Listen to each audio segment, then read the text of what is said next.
So hey everyone, welcome back to another quick and very interesting tutorial. Where in this quick tutorial I'm going to show you why your OBS recordings are not opening on Premiere Pro.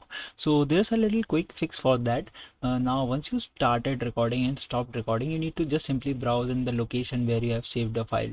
Now just simply click on the file option right there, and here you'll see this option of Remux recording.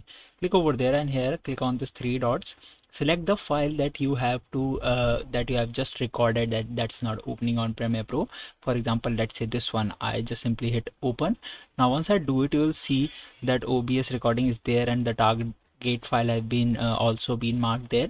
So just simply now hit this option of remux. Once you do it, it will quickly remux that particular recording, and now once you again try to open it on the Premiere Pro, it will easily open right there. Alright, so that's it for this tutorial. I hope this video will be helpful for you. Make sure to hit the like button and subscribe button for more such helpful and interesting tutorials. See you in the next one. Take care.